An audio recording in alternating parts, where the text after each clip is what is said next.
کچھ سلیم الفطرت لوگ ہوتے ہیں، جیسے طبقہ اشرافیہ سے تھے حضرت ابو بکر رضی اللہ تعالیٰ عنہ، سلیم الفطرت انسان تھے،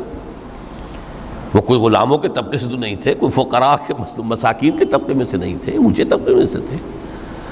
عشرہ مبشرہ اکثر و بیشتر اس طبقے سے تھے۔ لیکن بائی اینڈ لارج وہ جو طبقہ ہوتا ہے،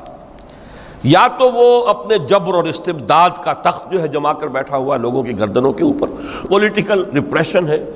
یا اکنامک ایکسپلائٹیشن ہے، استحصال، محنت لوگ کریں کھائیں گے ہم، عیش ہم کریں گے، محنت کسان کریں جا کے کھیت میں، ہم لے آئیں گے اپنا حصہ اور عیش کریں گے۔